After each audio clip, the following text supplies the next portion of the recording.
So good afternoon, everyone. Today we're going to talk about blood vessels. I'm going to start off by an introduction. So as I said yesterday in the cardiovascular chapter, we have the heart, we have arteries going away from the heart. You can have A as away, and then you have the veins going to the heart. So we can start by here, the heart, it pumps blood inside the arteries. You have different types of arteries. The first one is elastic arteries. They're also known as pressure reservoir. And one of the examples is the aorta. And then you have the muscular arteries, which are distributing arteries. And then it goes into thinner, much smaller arteries, which are the arterioles, also known as resistance vessels. We're going to be talking about them each in details. And then the arterioles, they go into the capillaries, where the exchange takes place between the oxygenated and deoxygenated blood. And then it completes as post-capillary venue. So what's post? After. Post is after. So post-capillary. So after the capillaries, venue, and then it goes into the small veins, which are capacitance veins, and then larger veins back to the heart. You also have lymph nodes, lymphatic system, but that's for a later chapter. Okay. So layers of blood vessels. We have a lot of layers. There are differences between the arteries and the veins. So the innermost is the tunica intima. It has the endothelium. This is the endothelium. It's a thin layer, and then right outside you have the subendothelial layer, and then you have internal elastic membrane, which is only present in the arteries. Okay, you don't have this in the veins. And then next is the tunica media. This has smooth muscles and elastic fibers. This is mainly where the smooth muscles here are mainly for vasoconstriction and vasodilation. And of course, they're thicker in the arteries. And you also have external elastic membrane only in the arteries. Tunica externa, it has collagen fibers, and you have two main functions for this. One is to protect and reinforce the vessels, and the second is to anchor it to its surrounding structures. And then you also have the vasa vasorum. Vasa vasorum are like these small blood vessels inside the tunica externa, and it supplies nutrients to the external tunics of the vessel. Now inside you don't need blood vessels because the endothelium inside in the tunica intima can get nutrients from the blood that is already passing by the vessel. Okay. Now you have different wall thicknesses and the tissue makeup of the vessels. For the arteries, you have elastic artery, as we said, muscular artery, and arterioles. For the elastic artery, it's mostly all of them are mostly consisted of smooth muscles, but you have different kind of percentages, right? So for the elastic artery, as I said, it's mostly a pressure reservoir. So it doesn't undergo vasodilation and vasoconstriction, but it has a lot of elastic fibers. So it's mostly for stretching and to maintain the blood pressure throughout our body after the heart. Okay. It has a lot of elastic tissues. This is for stretching. And then you have muscular artery, which contains a lot of smooth muscles. Muscular artery has the most amount of smooth muscles, and it undergoes vasodilation and vasoconstriction, and it can also supply some of our organs. You also have arterioles, which are the smallest arteries. They consist of kind of the least amount of each, and here they are called resistance vessels. Why? Because they are the ones that control the blood supply to our organs. They undergo a lot of vasoconstriction and vasodilation according to the chemical influences and our neurons, parasympathetic, sympathetic. Okay, so it controls the blood supply. So if it constricts, then we don't have a lot of blood supply to our organs. If it dilates, then we have a lot of blood supply going there, a lot of nutrients. Okay. The veins, we're going to talk about them more deeply, but here the capillary is only one cell thick. It only consists of endothelium.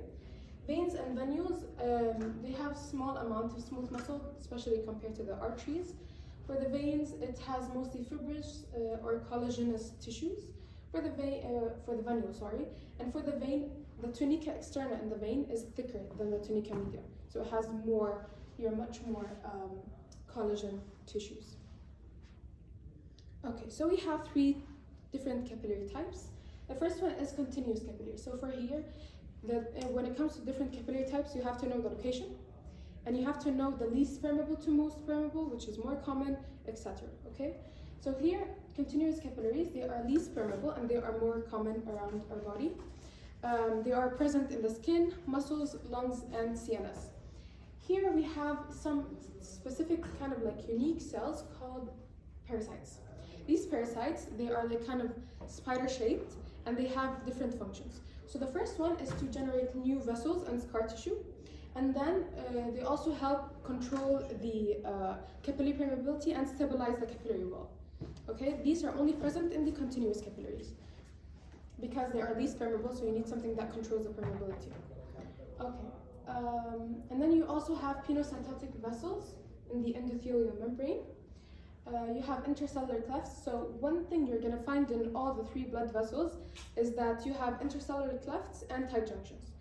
But when it comes to the difference in like the amount, and when it comes to the intercellular clefts, there are spaces between the endothelium. So how big the space is, how small the space is, it differs. They all have intercellular clefts here, the skin, the muscles, the lungs, except the CNS. Because I don't know if you know the blood-brain barrier, it has only tight junctions. It doesn't have intercellular clefts. Okay. Next is fenestrated capillaries. These have large pores in the wall of the capillary, and they are more permeable. They are present in kidneys where active filtration happens, and in the intestines where absorption happens, and also in the endocrine hormone secretion places. We have here condensed extracellular glycoproteins around, and there are some in the digestive tract organs, they have more pores or bigger pores to undergo absorption of nutrients, etc. For the sinusoid capillary, here they are the most permeable and they are present only in limited locations. You can even find the basement membrane is not even complete, and the intracellular clefts are much larger, allowing for more cells to go in and out. Especially here, you can find macrophages that go in and out. They have larger lumens and much fewer tight junctions. Okay, next is capillary beds. Okay, so here where exchange of nutrients happen between the blood vessels and our organs. Okay, so as I said, we have the arteries, and then the smallest one is the arteriole, and then you go to and then after the arteriole you have the terminal arteriole, and then you have the capillaries, and then the post capillary venule, and then the venule itself. So here what happens is that there's something that when it constricts, it stops the blood from going into the capillary bed. Which one is it? So blood flows from the artery, capillary, vein, right? So which one, if it constricts, I said arterioles, they constrict a lot. So which one, if it constricts, it's even shown in the picture, right? Arteriole. Yeah, this is the terminal arteriole. So it kind of controls the amount of blood that goes inside the capillary and outside. Okay, it's mainly controlled by the local chemical conditions and the vasomotor nerve supply. Okay, here we have these are unique capillary beds. They're present in the intestines or mesenteries, and they have 2 additional features. The first one is that it has a vascular shunt. So vascular shunt is this. It has metarterioles and a thoroughfare channel. Okay, so the metarteriole is a part of the arteries, and then the other one is from the venule. And then you also have precapillary sphincters right here that control the blood supply to the capillary bed. Okay, now next is veins. So as I said, there are differences between the venules and the veins. So the venules, they are post-capillary venules. They are usually present after the capillary bed, and they are extremely porous. They have a lot of white blood cells. You can even find an extreme inflammation. White blood cells may be seen attached to the venules, and the larger venules usually have much thinner tunica externa and media. Now this is only a chart to show the relative proportion of blood volume compared to our whole body system. You can find that 60% is in our veins, so this is a very large amount. Our veins carry a lot of our deoxygenated blood. Okay, venous valves. So as I said, the valves, they have a big lumen, right? They have much thinner membrane, much thinner tunica externa and media. So hence, if the blood pressure there, it's going to be low because there's nothing that constricts the blood, especially in our limbs and our lower legs, okay? So we need something that brings the blood back from our legs opposite to the gravity back to our heart, okay? So the valves are gonna help with that. So the valves are made up of the tunica intima, as you can see here in the picture. They're made of the inner layer. 1 second. Yeah. And they are mostly present in our veins in our limbs, especially in our limbs, and they're kind of like absent in the thoracic and the abdominal veins. Venous sinuses. Now this one, they are kind of unique. They have extremely thin walls, only endothelium, and they are not supported by the tunics. They're not supported by the tunica externa or media. They are actually supported by the tissue around them. They are only present in the coronary sinus of the heart. So here, I talked about this yesterday. It's where all the other cardiac veins drain into, this large one. And you have the dural venous sinuses of the brain. Of course, you don't have to know this. It's just for you to just know where it is and have an image. Okay. Last one. Okay, last one is the homeostatic imbalance. So as I said, the veins usually, they have much lower blood pressure. They are much bigger than they have much bigger lumens than the arteries. So hence, sometimes varicose veins may happen. What are varicose veins? Usually from a lot of pressure due to either pregnancy, due to prolonged standing. It could be also hereditary, so in the genes, and obesity. A lot of the pressure is going to increase to the lower limbs, and then the veins will stretch and the valves will not be able to close, okay? So when it doesn't close, it won't be as efficient and the blood won't go back properly. So it may stay, like you can find the veins much weaker, the walls will be stretched, and sometimes the blood will stay like down in the legs. Now, another thing is that also during like straining to deliver a baby, or when the person has bowel movements, it can increase the intra-abdominal pressure, which will also make varicosities in the anal veins, which are called hemorrhoids.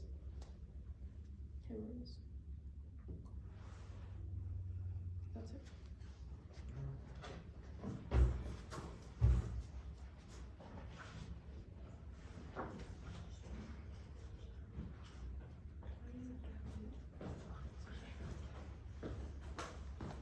Saleh, I have to remove it.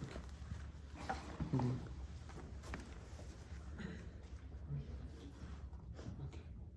So I will be explaining the next part, which is two section of your blood vessels chapter.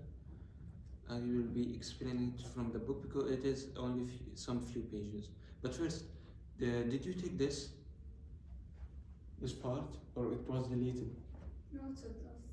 It will be. So,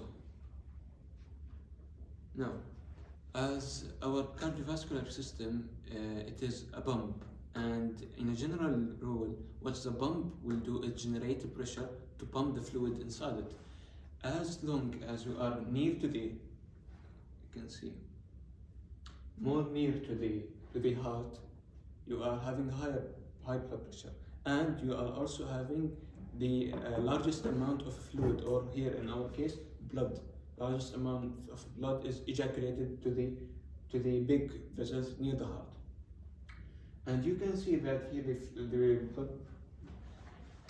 blood pressure here is fluctuating between what number, 120 and 80.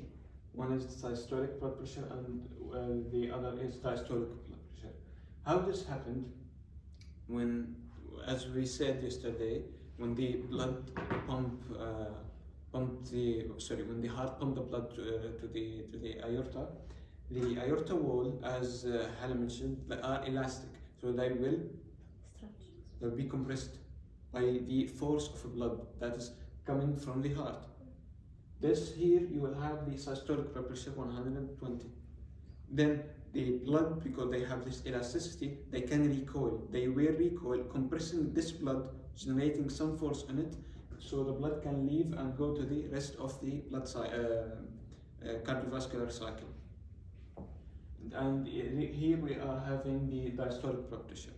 Between them, if you can see, you are having the mean blood pressure, and it is only because when you want to deal with a specific condition, you must have certain number to deal with, and it is fluctuating. So they use this formula to calculate it. Okay. Now,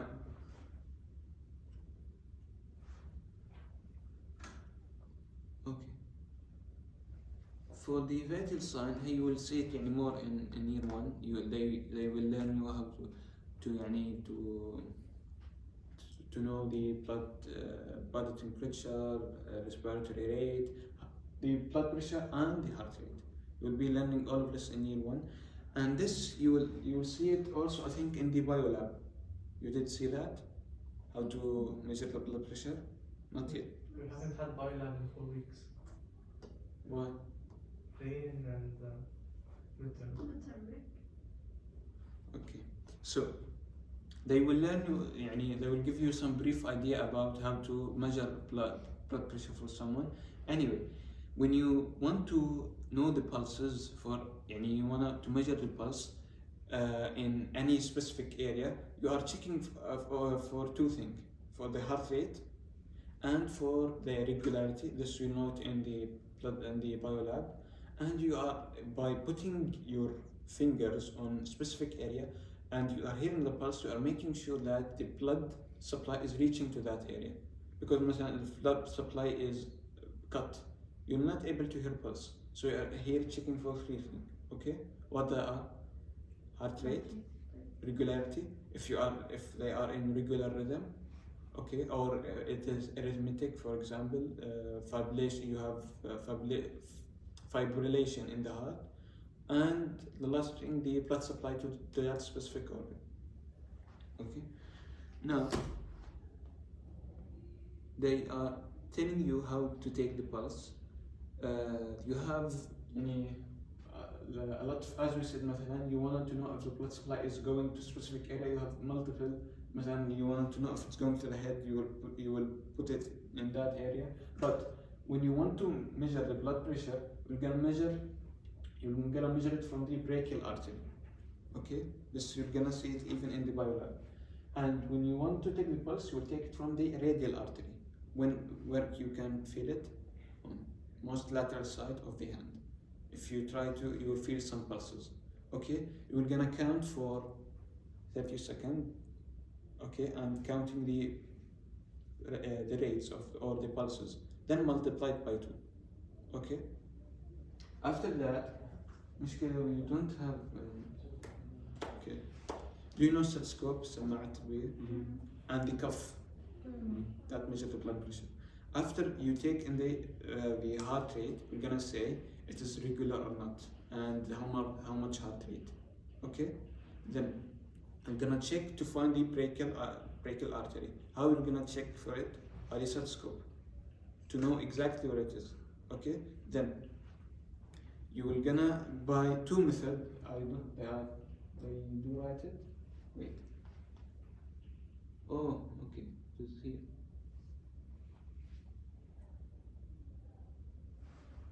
Okay. What's the pen? Was a pen. Okay. So by two methods.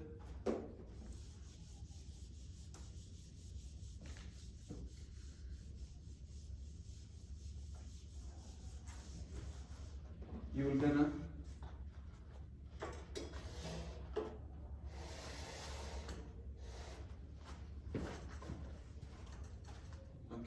you're gonna put the stethoscope not the stethoscope, sorry. You're gonna feel the pulses, okay.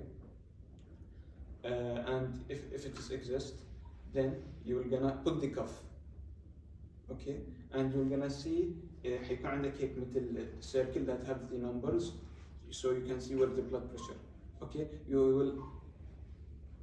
المشكلة معنا صورة بس you know this, that you can squeeze it, and so the cuff will be inflamed until we reach مثلا, imagine that you reach 120.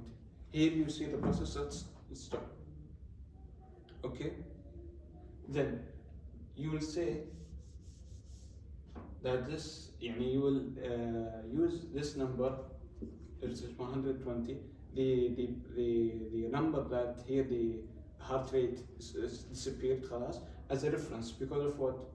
You're gonna then put the stethoscope in that area, and we're gonna rise the blood pressure until it reach 140. we're gonna هتعلي عليها ب 20 او maybe يعني ب 30, 150, doesn't matter.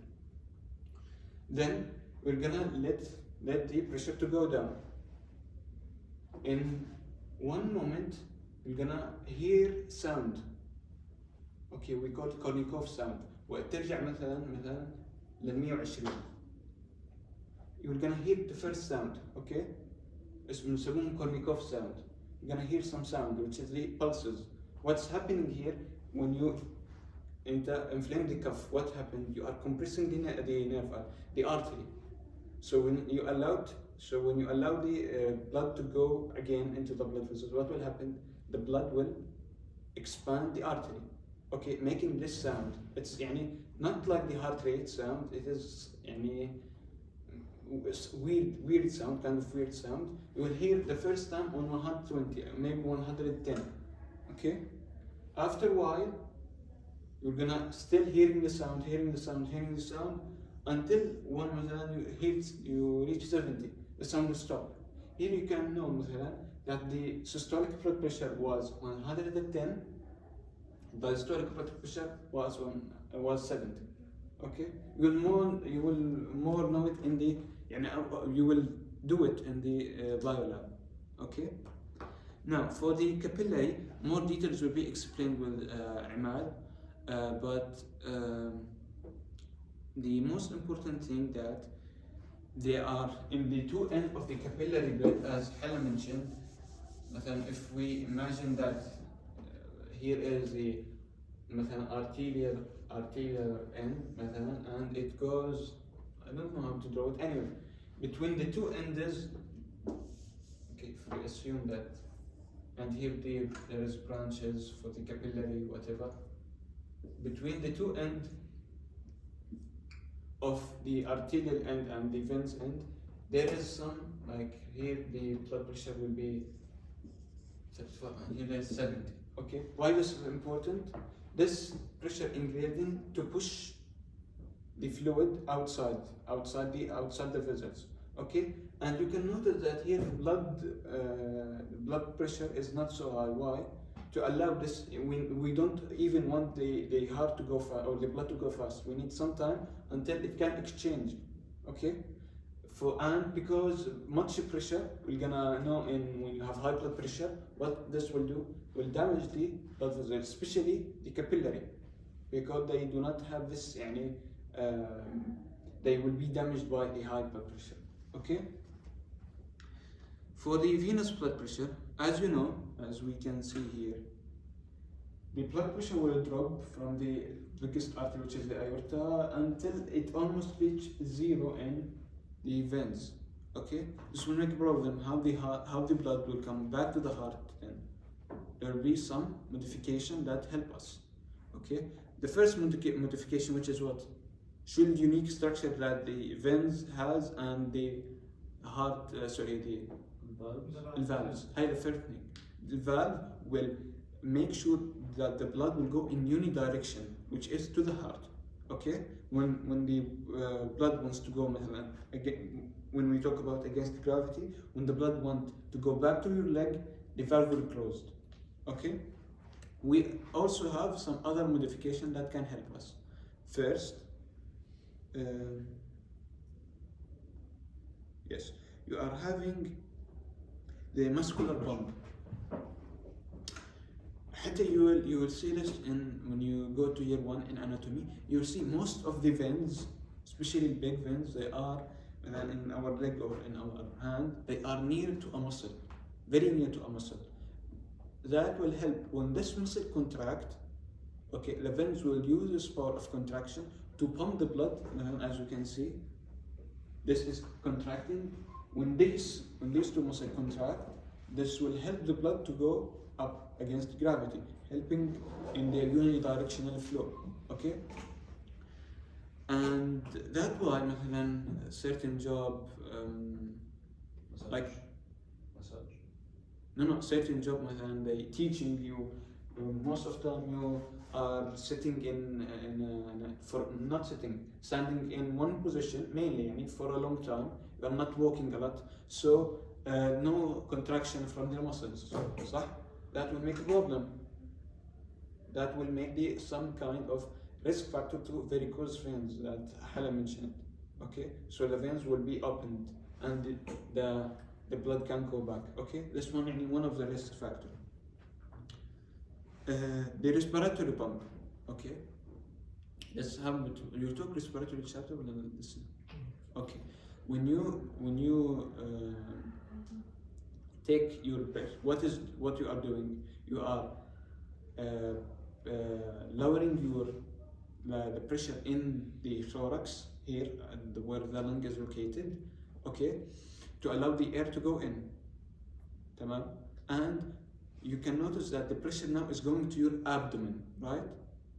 This is important. مثلا, we say blood will come from high pressure to low pressure. The pressure gradient. مثلا, if you have if we have here straight line and if you have a ball, will it move? No.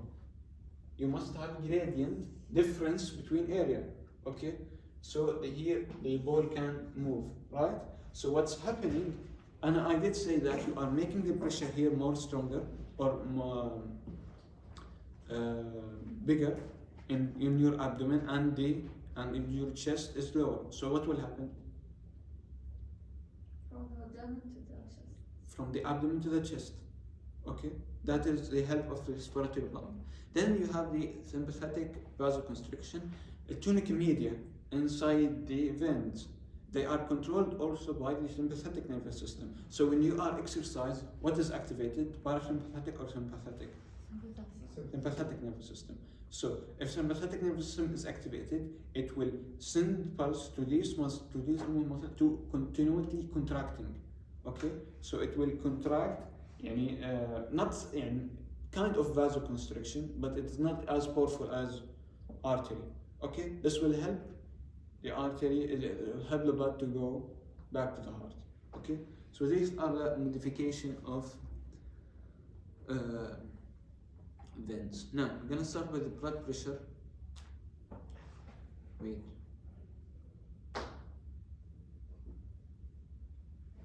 Just cancel.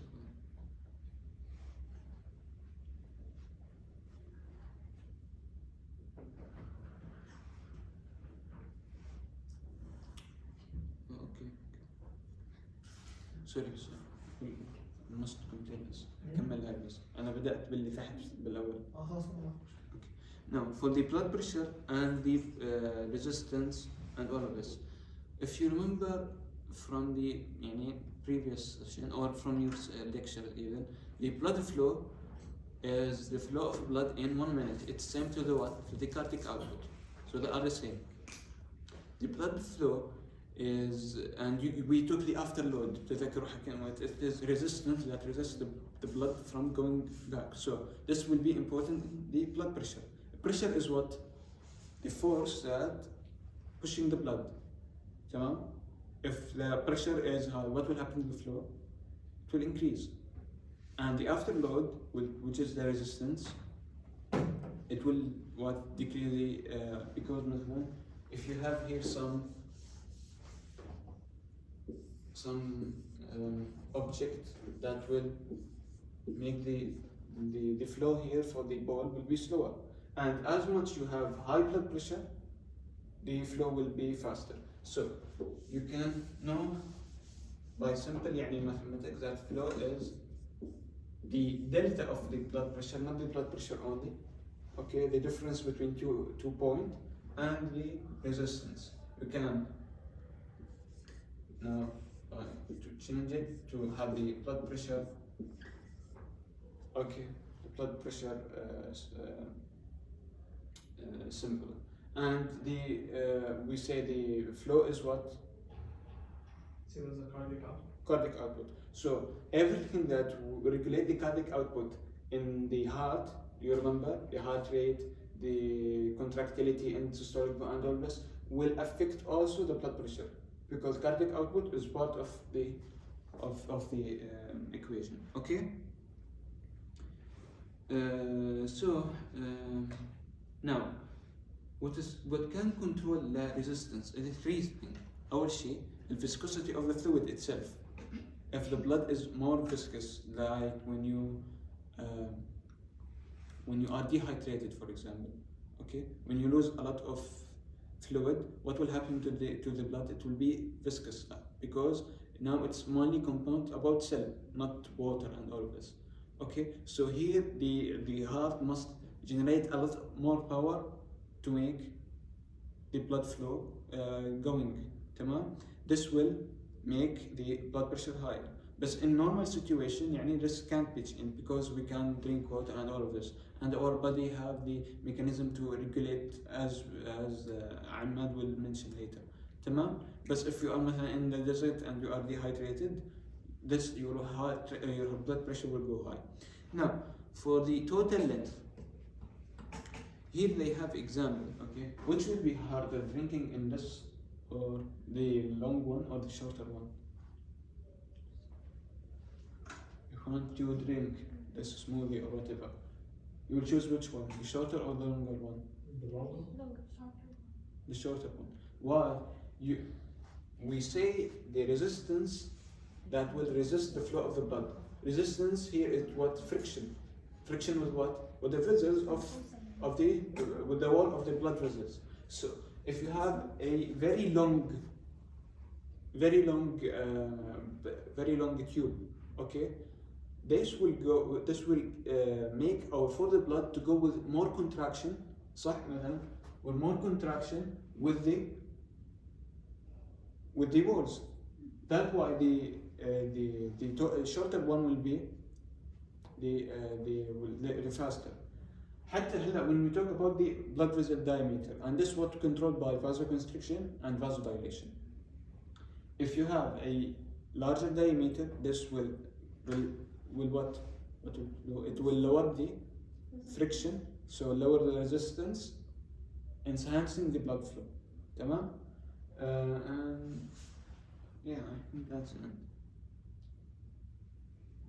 Okay.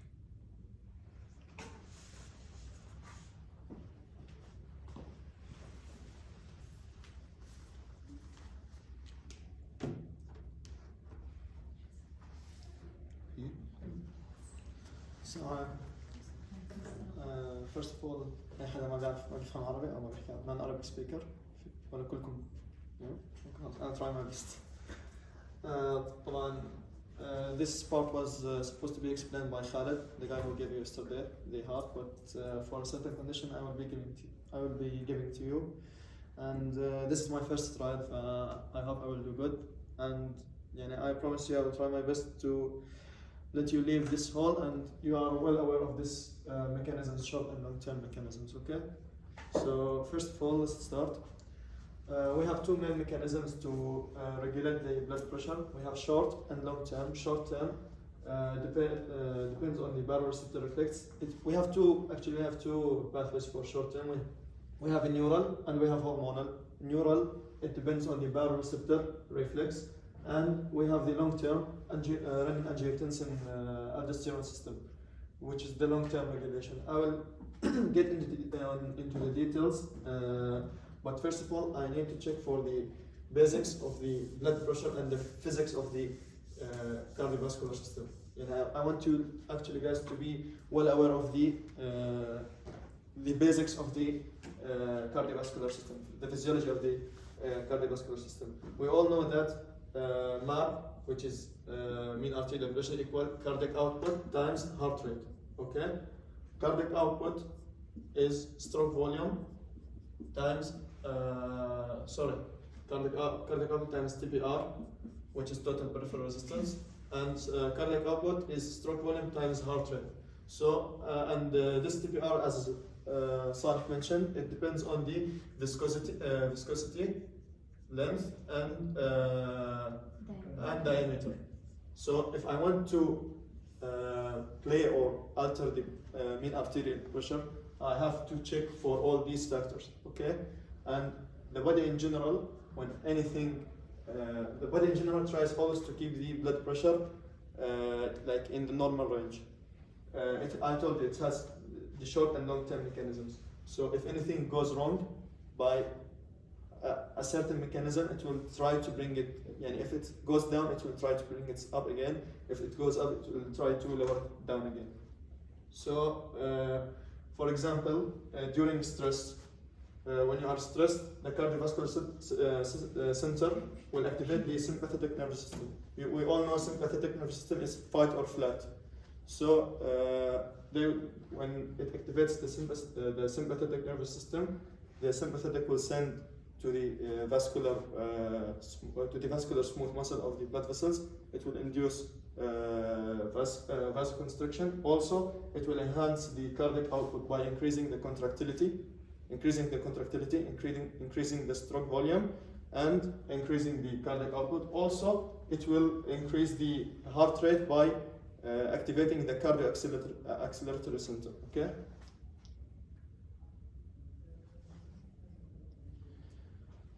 So this is what I explained. We have mean arterial pressure, which is a product of cardiac output times total peripheral resistance, and these are the factors that determine the cardiac output and the total peripheral resistance. So if for the cardiac output, we have the stroke volume, heart rate, and for the total peripheral resistance, as Saleh mentioned, we have these three factors. Okay. Fine. Before getting into the mechanisms, we have to know that we have centers in the brain, specifically in the medulla, and when you get into year 2, inshallah, you will know exactly where in the medulla, which nucleus exactly. But for now, you need to know that we have centers in the medulla of the brain that regulate the blood pressure of the body. So we have 3 cardiac centers: cardio-acceleratory, cardio-inhibitory, and we have one more. Cardio-acceleratory, from its name, it will increase the heart rate. Cardio-inhibitory, it will decrease the heart rate. And we have one more. So I have a question. Before telling what's the third center, I have a question. Why arterioles are almost in a state of moderate constriction? And the arterioles, which Hala mentioned, the last branch of the last part of the artery before entering into the capillaries, it's always in a state of moderate constriction, and it's the largest part of it's the part of the arteries with the highest resistance.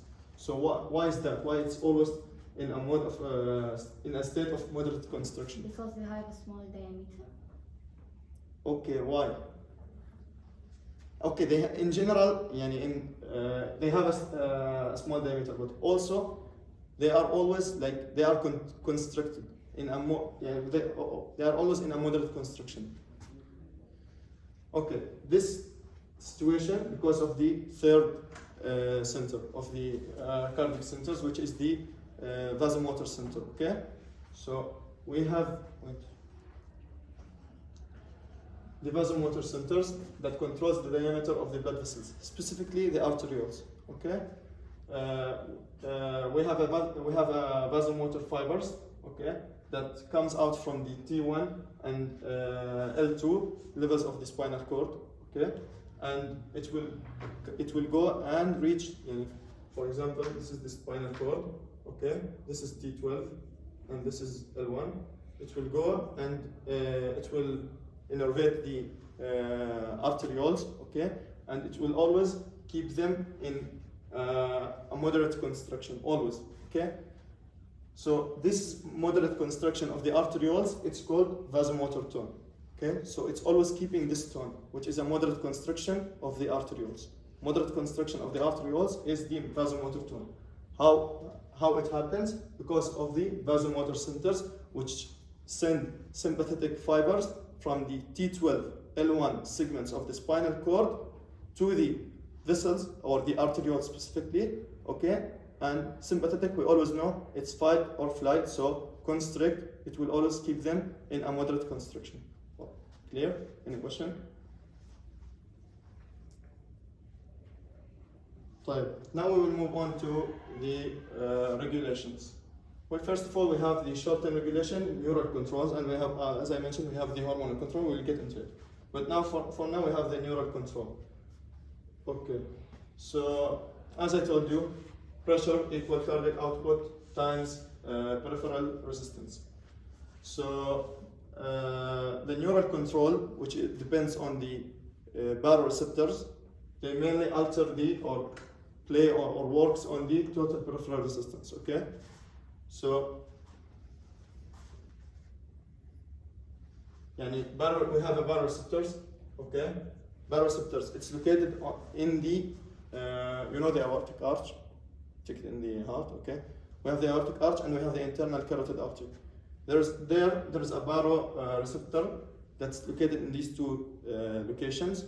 They will, if the blood pressure got elevated, they will sense this elevation in blood pressure, and they will send signals to the cardiac centers to bring the pressure back normal. And I will get into the details in a bit.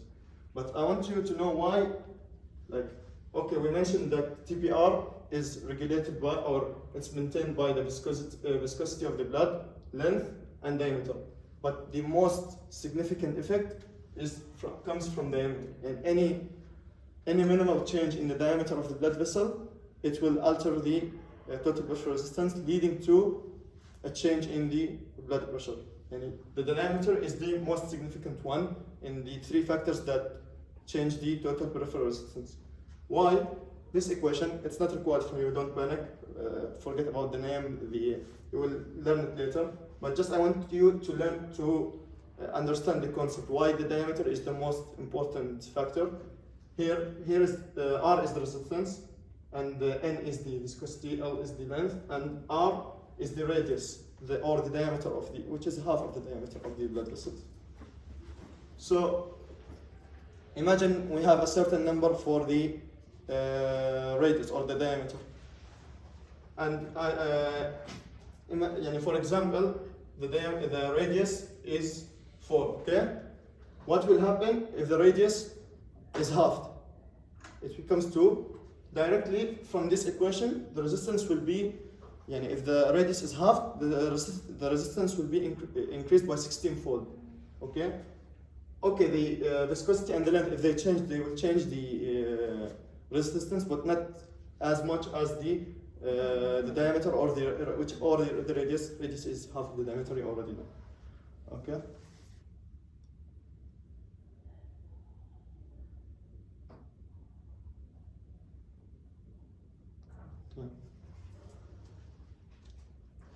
Yes.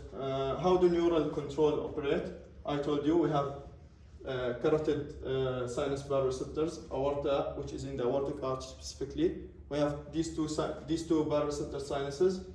If any elevation in the blood pressure, okay, the blood vessels, we have the lumen of the blood vessel. Okay, so when there is any elevation in the blood vessel, or suddenly the blood pressure is going high, you know that the blood is exerting a force on the blood vessel wall. Okay, so when there is an increase in the blood pressure, the walls of the blood vessel will tend to stretch. Okay, so this the baroreceptors, they detect this stretch.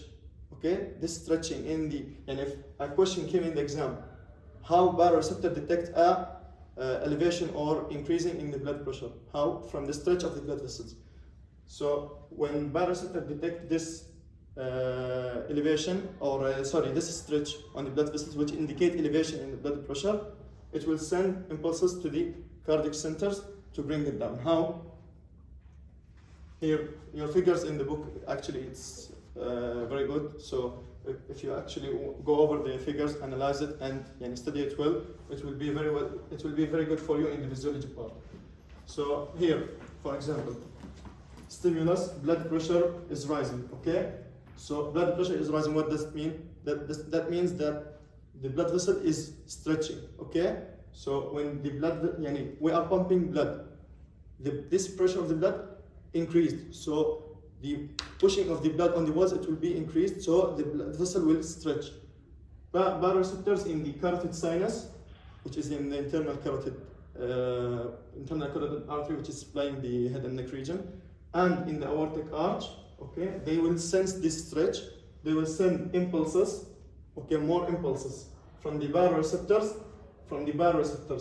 to the cardiac centers. Which cardiac centers? Now we have elevation in the blood pressure, so we want to bring it down.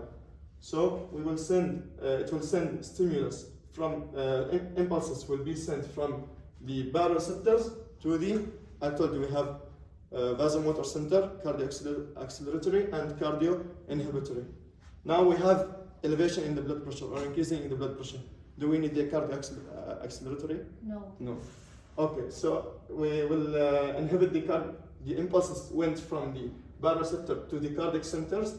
It will inhibit the cardio acceleratory, okay, because if you inhibit the cardio acceleratory, you will what? Decrease The heart rate. Decrease the heart rate, what will happen? Cardiac output. Cardiac output decrease. Decrease the cardiac output, what will happen? Mean arterial pressure decrease. Sahla? Yes. Okay. And also it will inhibit the vasomotor center. We said the vasomotor center, which makes the vasomotor tone. What is the vasomotor tone? It's the moderate constriction of the arterioles. If you inhibited this tone, the arterioles will relax a bit, okay? And the lumen will dilate a bit, and it will be, the lumen will enlarge, so when the diameter or the lumen enlarge, what will happen? If the diameter increase, what will happen in the total peripheral resistance? It will efflux. Total peripheral resistance decreased. If total peripheral resistance decreased, what will happen to the mean arterial pressure? It will decrease. حسيت ما you didn't get it well. أعيد مرة ثانية. Impulses came from baroreceptors to the three cardiac centers. Cardiac acceleratory, because we have now increasing in the blood pressure. Okay, so we want to bring it back down to its normal range. I told you, MAP equal cardiac output times TPR, and these are the factors which influence this cardiac output and TPR. So we have the three centers: cardio acceleratory, cardio inhibitory, and vasomotor. Cardio acceleratory, it's easy and clear. We are done with it. The impulse will inhibit the cardio acceleratory, decreasing heart rate will decrease cardiac output, decreasing cardiac output will decrease mean arterial pressure. Okay. Now, inhibiting vasomotor center. I told you vasomotor center is the center that always keeps the arterioles constricted. The lumen is narrow, okay? If we inhibit this center, we are no longer having the vasomotor tone, which is the moderate constriction of the arterioles. Okay, so now vasomotor center is working, okay? Vasomotor center is working. Now, elevation in blood pressure. Baroreceptors send impulses to the cardiac center, to the vasomotor center. Stop, no more working, okay? What will happen? What happened? Dilate. Dilate, what will happen?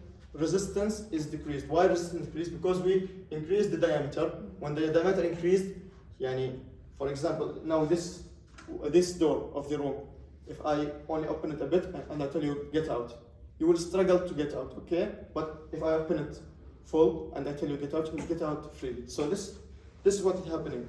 When vasomotor center stops working, arterioles will dilate a bit, the diameter will increase. So when the diameter increases, no more resistance, not no more resistance, but the resistance will, TPR, the total peripheral resistance will decrease. Decreasing in the total peripheral resistance, decreasing in the cardiac output by inhibiting the cardio acceleratory center will decrease bring down the mean arterial pressure down to its normal range. Okay, now the opposite. I think it will be easy because just only the opposite. Blood pressure drops. We want to bring it back again. Now, baroreceptors detect a stretch. This stretch happens when there is elevation in the blood pressure. Now we have a dropping in the blood pressure. So baroreceptors will detect nothing. Like, actually, as if you have turned it off. Now, this turning off of the baroreceptors, also the cardiac centers in the brain, as how to do. There is always have to be continuous stimulation from the baroreceptors, okay? If there is a drop in the blood pressure, there will be the baroreceptors as if it's turned off. So there's no more action or any signal from the baroreceptors. This will lead to activation in the cardio-acceleratory, and because baroreceptors, what it do if it's active, if it's working, baroreceptors inhibit cardio-acceleratory. In the previous example, it inhibits cardio-acceleratory and inhibits vasomotor and activate the cardio-inhibitory. Okay, so if you switched off, okay, the baroreceptors are not working anymore. Whatever baroreceptors do, it will the opposite will happen. So cardio-acceleratory center will be activated because there's no impulses from the baroreceptors, and vasomotor tone also will be stimulated again. So the arterioles will be constricted and even more constricted more, and the cardio-inhibitory center, no, because baroreceptors it's not working, because baroreceptors makes the cardio-inhibitory work. Baroreceptor is not working, cardio-inhibitory will not work. So as I told you, we will activate the cardio-acceleratory. Activating the cardio-acceleratory, what will happen to the heart rate? Increase. What will happen to the cardiac output? Increase in arterial pressure. Okay. Inhibiting the cardio-inhibitory. So inhibiting both inhibiting cardio-inhibitory and activating cardio-acceleratory. So heart rate up and cardiac output also will increase, and arterial pressure will increase. Stimulating vasomotor center. Vasomotor center, it has a constant function, but if you stimulate it more, because baroreceptors, it's not telling it stop. As if you are in the exam and the monitor of the exam left the room, okay, you will start. Okay, so this is what happened. Vasomotor is not there to tell. Baroreceptor is not there to tell the vasomotor center to stop or to regulate its action. Okay, so now the vasomotor center is free, so it will constrict it will maintain the vasomotor tone, and it also more than the normal. So we will have, this is the lumen, we will have constriction of the lumen. Constriction of the lumen, it means decrease in the diameter. Decrease in the diameter, higher total peripheral resistance, higher arterial pressure. So we will just continue the cycle. I explained this. So when all these happen, the sympathetic impulses to the heart, which is coming from the cardio-acceleratory and the vasomotor, will increase, leading to increased heart rate and increased cardiac output. Okay?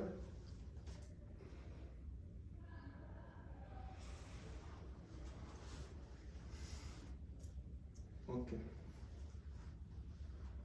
First of all, forget about the nerves. It's not required from you now. It's just the same as the previous figure. If we have, it's explaining if we have increased blood pressure. Again, increased blood pressure, the baroreceptors will detect this increase because of the stretch.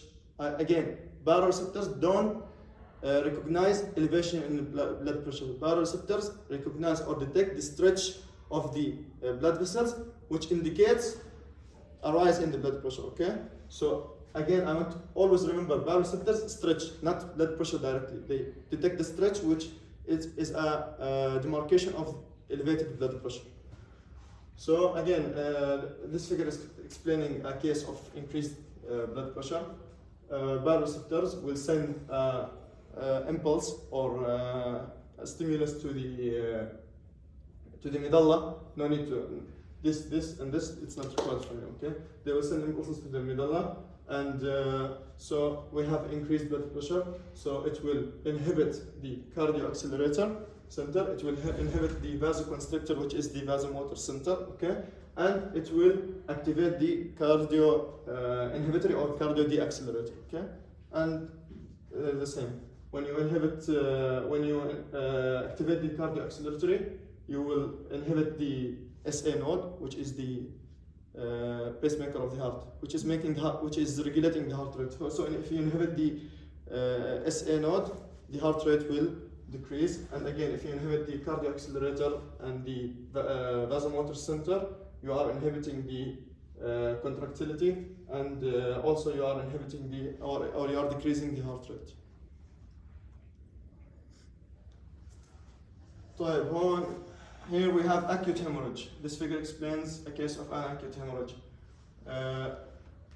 What do you think in acute hemorrhage? What will happen?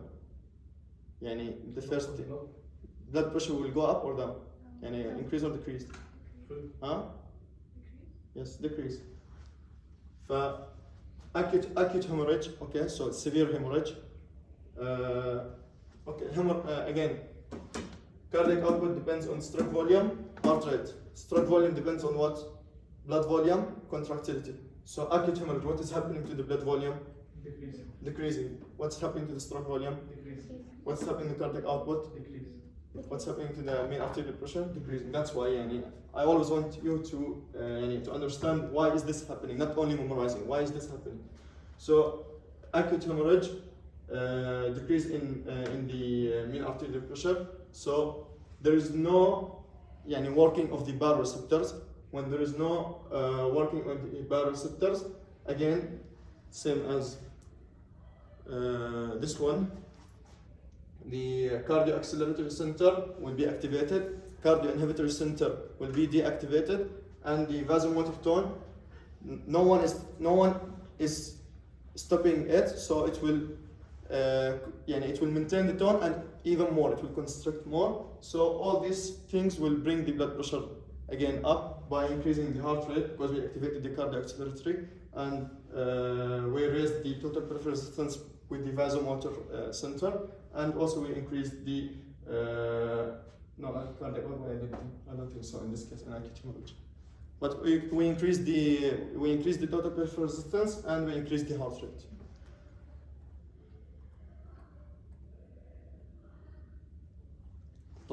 Now we move on to the short-term regulation, hormonal control. We are done with the neural control and the baroreceptor part. Now we have the short-term regulation, but through hormones. Okay, so this table it's quite good for you, but it's easy concept. The hormones that work on the total peripheral resistance, it's a short term. Okay, the hormones that work on the blood volume, it's a long term. So in this table, only aldosterone is it's not a short term, it's a long term hormone. Okay, because it only works on the blood volume. But I want to explain something. Epinephrine and norepinephrine, they are released by, you have to just know, they are released from the adrenal gland, exactly the adrenal medulla.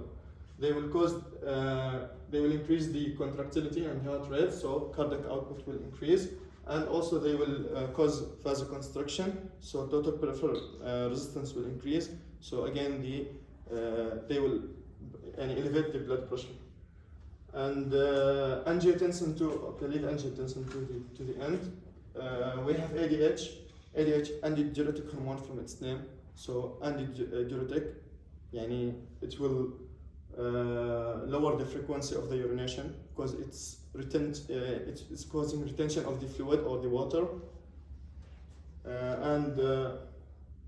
So when you are ADH, again, from its name, low, it's causing you to it's lowering the frequency of urination. Because why? Because it causes water retention or fluid retention from the kidneys. So if you are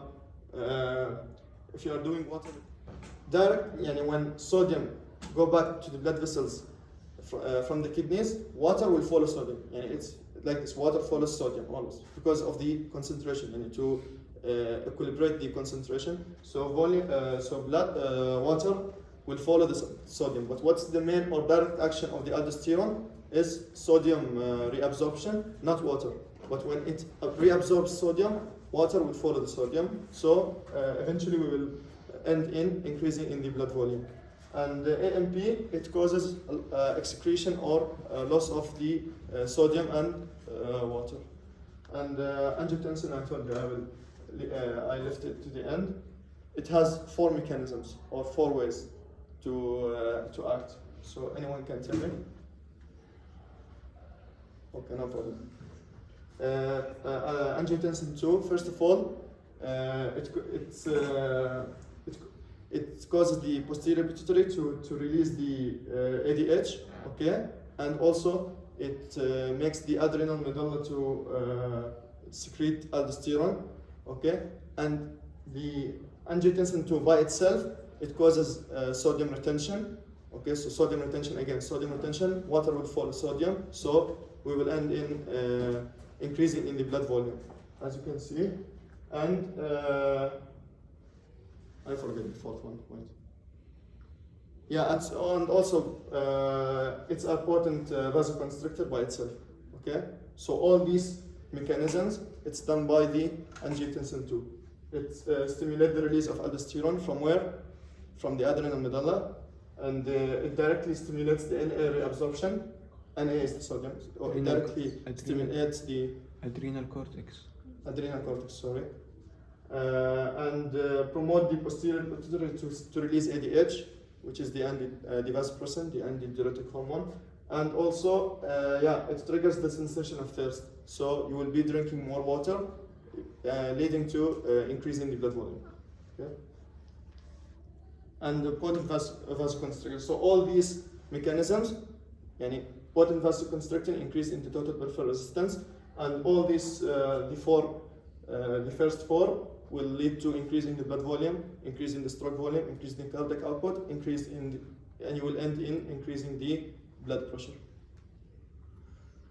Okay, now we move on to the long-term regulation, which is renal mechanisms. We have 2, direct and indirect, okay?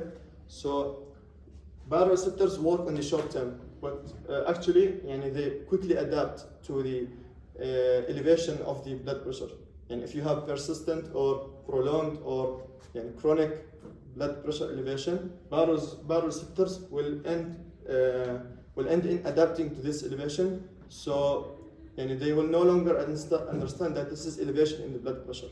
They will think that this is the normal. And by the way, this is considered to be one of the mechanisms of hypertension. That baroreceptors are now adapted to elevation in the blood pressure, so they will not work as before. Okay.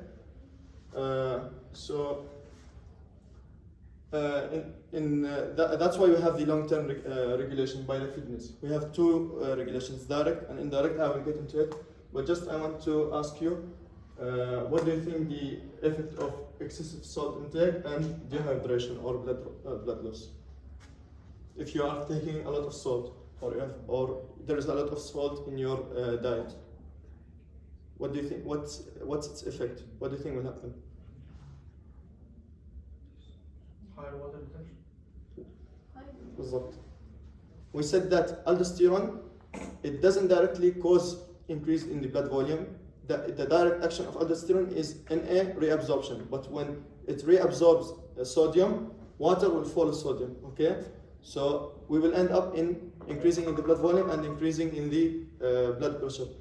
So if you are taking excessive salt, okay, so you need water to equilibrate or the concentration have to be normal. So if you are taking excessive salt intake, again, you will have water retention, and also you will feel thirsty, so you will drink more water, and you will end up having more blood volume, more stroke volume, more increased cardiac output, and you will end up having elevation in the blood pressure. Dehydration is the opposite, or blood loss. Okay, so if you lose blood or dehydration, blood volume decreased. Okay, I told you stroke volume depends on blood volume. Blood volume decreased, so stroke volume will be decreased, and the cardiac output will be decreased. The pressure will be decreased as well. So here we have the direct renal and indirect renal mechanism. The indirect is the renal angiotensin system, and the direct, it's independent of hormones. So first of all, let's start with the direct. Okay, we have a decreasing in the blood pressure, so the filtration by the kidneys will decrease. Okay, so no more the water excreted by the kidneys, يعني the water that moves from the blood vessels to the kidneys to be excreted will be less, okay? Less urine formation because you have decrease in the blood pressure, okay? So the kidneys will try to keep the fluids of the body inside the body as much as possible to re-increase the blood pressure. Because I told you blood volume, stroke volume, cardiac output, and pressure. So the kidneys, no more filtration or decreased filtration, okay? So decreased filtration, the fluids going out from the blood vessels into the kidneys to be excreted less. So the blood volume will be increased, stroke volume will be increased, cardiac output will be increased, and we will end up having mean arterial pressure to be increased. Okay?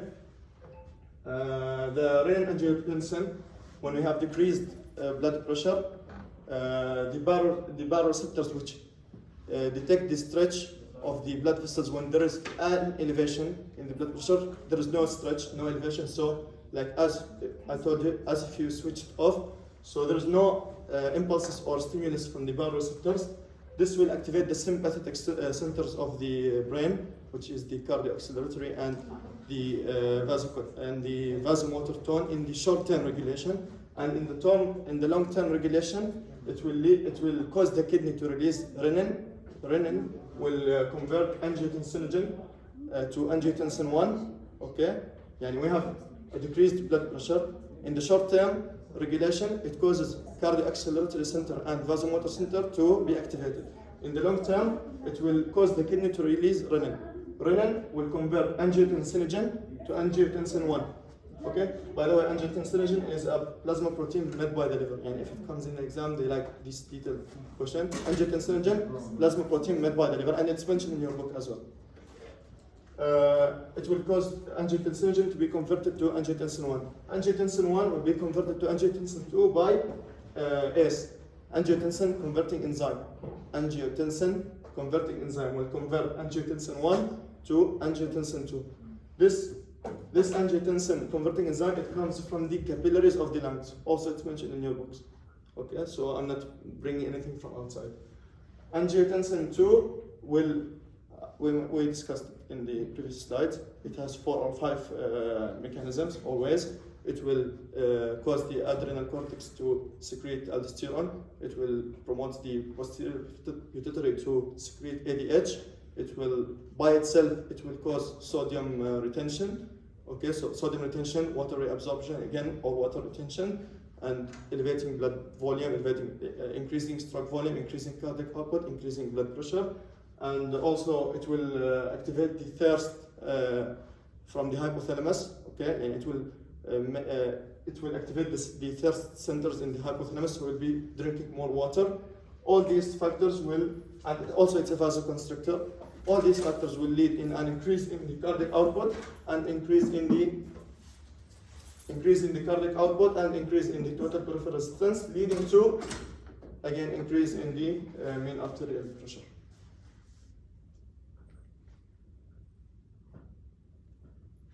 Okay, this is the summary of all what we have discussed. This figure. It's a summary of all what we have discussed. The total peripheral resistance, it depends on the diameter, viscosity, length, cardiac output depends on the heart rate, stroke volume, and these are all we have discussed it one by one in details throughout the slides. So this figure in your book, it's a summary, and when you finish everything, you can go again over it just to recap, and it summarizes everything in a nice way. Okay, now we move on to the capillary exchange of the gases and the nutrients. We have 4 different ways or routes that capillaries do or does the exchange for gases and the nutrients. We have diffusion. Diffusion for all, it's for lipids, because the barrier or the capillary barrier, it's made of the lipid bilayer. So anything that has to pass through it, it has to be lipid soluble. So it's for lipid soluble substances such as the respiratory gases, and even tiny, because the large substance can't pass through it, like proteins and amino acids and sugars. Okay, so the diffusion through the through the barrier itself only for the respiratory gases. Respiratory gases can diffuse through the barrier itself. We have the clefts, which is a tiny openings. Okay, the tiny structures or tiny things can pass through it, and water soluble things like amino acids and sugars. Okay, and we have the fenestrations. Yani it's fenestrations and the clefts. Yani they are the same, but fenestrations are a bit larger. Okay, but they are both for the water soluble substances like amino acids and sugars. And we have the vesicles. It's mainly for proteins. For the proteins is the largest. It will be transported by vesicles. Amino acids and sugars by fenestrations and the clefts, and the respiratory gases O2 and CO2 diffusion through the plasma membrane.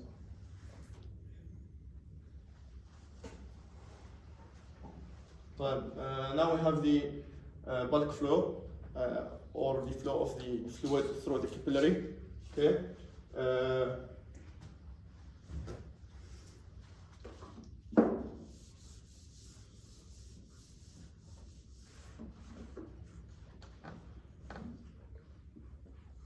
Okay, imagine this is the capillary. Okay, we have four forces acting on the capillary that mediate the exchange or the movement of the fluids from the capillary, either from outside, from the interstitial space to the capillary wall or the capillary lumen, or from the capillary lumen to the interstitial space. We have four forces. We have the capillary hydrostatic pressure. Okay, we have the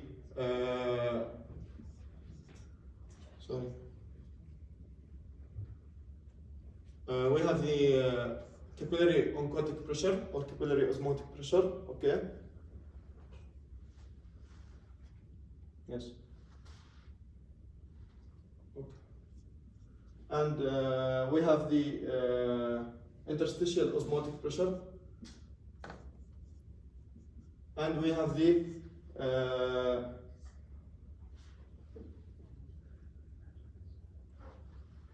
okay, forget about that.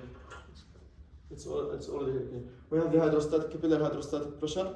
We have the capillary oncotic pressure. These are the two main forces. Okay, and also we have the interstitial oncotic pressure, and we have the interstitial hydrostatic pressure. Okay, which one of these forces is actually the capillary blood pressure? And which one of these forces represent the capillary blood pressure? The blood pressure is the force exerted by the blood or the plasma inside the lumen on the walls of the blood vessels. Okay, so which one of these represent the capillary blood pressure? The hydrostatic capillary pressure or capillary hydrostatic pressure. Okay, it's usually at the arterial end. It's 35 millimeter mercury, and at the venous end, in the next slide we'll move to it, it's usually 17 millimeter mercury. We have the capillary osmotic pressure. This pressure, it's yani, okay. We have the hydrostatic pressure, the pressure that's pushing the fluid outside the capillary into the interstitial space. Okay.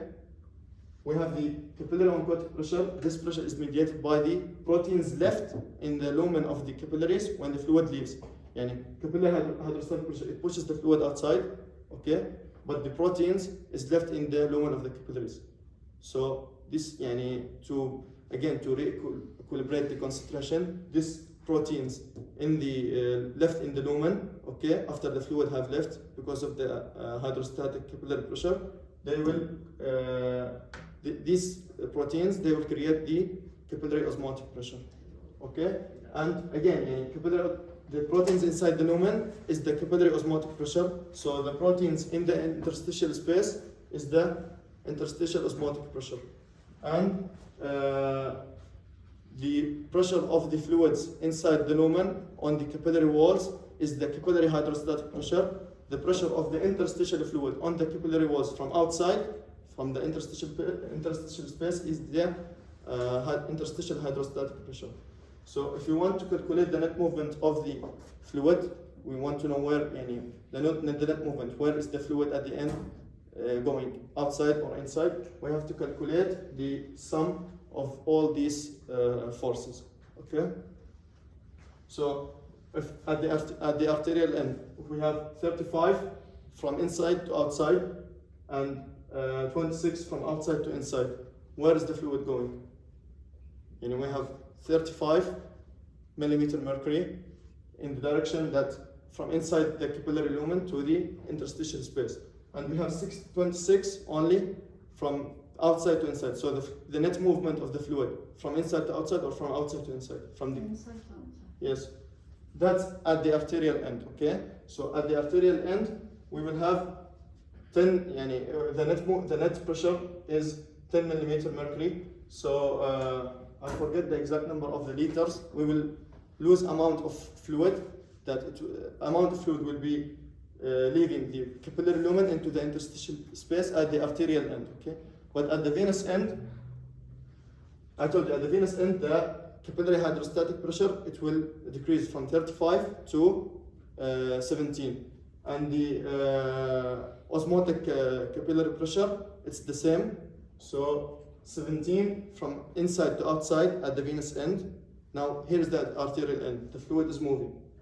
Here the net movement was from inside to outside. Okay, fluid left. Now we are in the fluid, or whatever is left inside continues to move. Now we are in the venous end. We are here. Okay, this is the direction of movement. We are here. Here the capillary hydrostatic pressure decreased to 17, and the capillary osmotic pressure is the same, still the same. So what will be the net movement? From outside to inside or from inside to outside? Outside to inside. So reabsorption will occur. What we lost in the arterial end, now we reabsorbed it in the venous end, but not the same. What we lost in the arterial end is more than what we reabsorbed in the venous end. So whatever is left, we couldn't absorb it in the venous end. Here comes the role of the lymphatic drainage. The lymphatic vessels will collect the remnants of the fluid, okay, and will again insert or pour it in the circulation. Okay, it's clear. I had answer. Any question? So by understanding these forces and how the exchange or how the capillary works, easily you can understand how edema occurs or what's the causes or the underlying causes of edema. So, okay, edema is an increase in the fluid in the interstitial space. Okay, so logically, increased fluid in the interstitial space. You will have 3 reasons or 4 reasons. One reason that the capillary hydrostatic pressure is increased so much. Okay, or the capillary oncotic or osmotic pressure, which was pulling the fluids again into the capillaries, is decreased. Or we can have the hydrostatic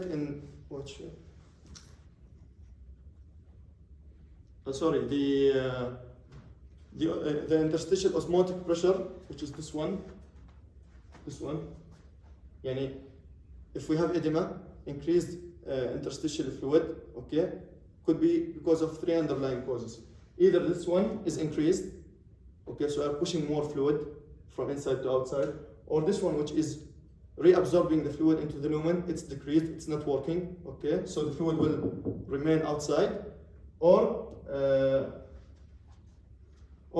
this one is increased also as well. So this one is increased also, it's pushing the fluid outside. You will say this one, okay, this one, if it has to work on the edema, it has to decrease. But if it has to decrease, okay, but it's already 0. It has no role in edema, or no, it's not a cause of edema. So as I told you, an increase in the capillary hydrostatic pressure, you are pushing more fluid outside. This could happen because of multiple reasons.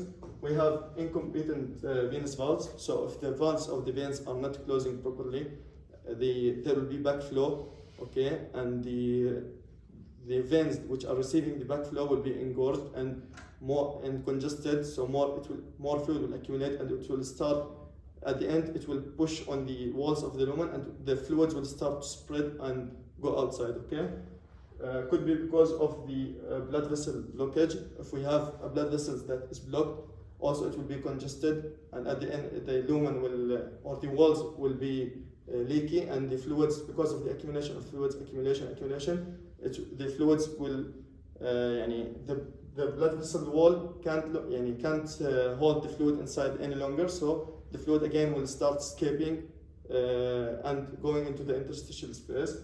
Could be because of congestive heart failure and also high blood volume. If you have the blood volume is too high, again the blood vessels can't accommodate this volume, so the fluid will escape into the interstitial space. Or could be a physiological change because of enlarged uterus or a pregnant woman.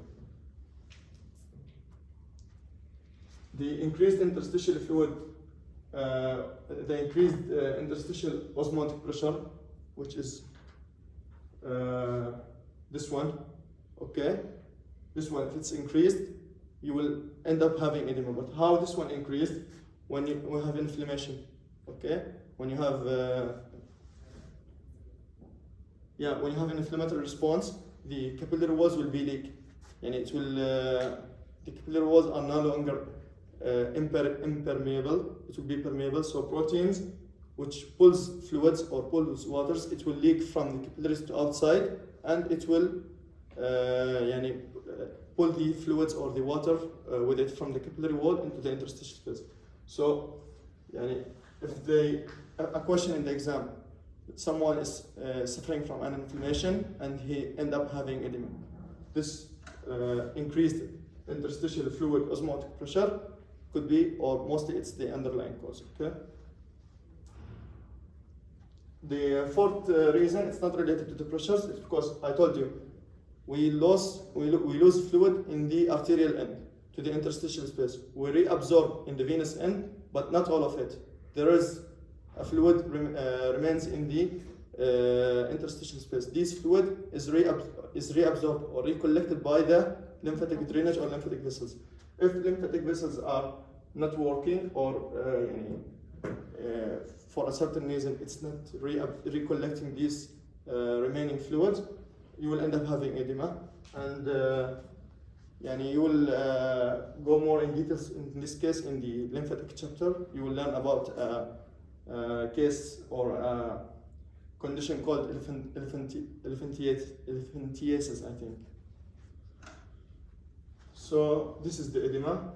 In the clinical presentation, when someone comes to you and you have edema, how you check for it? You will press with your thumb on the lower limb, on the foot or on here, okay? And if when you press for 3-4 seconds and you remove your finger, the depression of your thumb or your finger on the skin will remain. This indicates that there is a high amount, or this indicates that there is a high amount of fluid in the interstitial space. Yeah. That's it. Thank you. Any question?